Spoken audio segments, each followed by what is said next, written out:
इमरान अशरफ तलाक के बाद शदीद मुश्किलात का शिकार, परस्तारों से दुआ की अपील कर दी। अदाकार इमरान अशरफ और उनका कमसन बेटा तलाक के बाद इंतहाई मुश्किल से गुजर रहे हैं, जिसका इजहार अदाकार ने अपने ताज़ा तरीन इंटरव्यू में करते हुए आवाम से अपील की है कि उनके लिए दुआ करें। इमरान अशरफ ने किरण इशफाक से 2018 में शादी की थी, जिनसे उनका एक बेटा रुहाम है, लेकिन उनकी शादी ज्यादा अरसा न चल सकी और 2022 के आखिर में इस जोड़ी ने तलाक की तस्दीक कर दी। वर्सटाइल अदाकार इमरान अशरफ ने हाल ही में टीवी इंटरव्यू के दौरान साबका अहलिया किरण इशफाक से तलाक के बाद अपनी जिंदगी पर पड़ने वाले असरात के बारे में खुलकर बात की।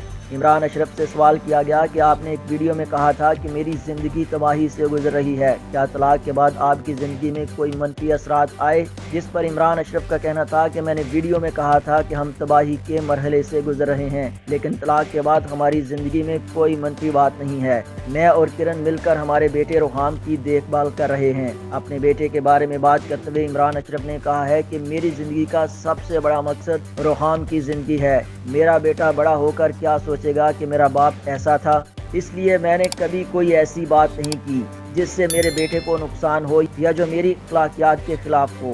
मैं अपने बेटे को हर तरह से एक मुकम्मल इंसान बनाना चाहता हूँ ताकि उसे कभी एहसास कमतरी ना हो। इमरान अशरफ ने मजीद कहा कि वालिदैन की हैसियत से वो और किरण मुश्किल वक्त से गुजर रहे हैं। उन दोनों के लिए ये बहुत कड़ा वक्त है। मेरी तमाम परस्तारों से दुआ है कि हम सब के लिए दुआ करें।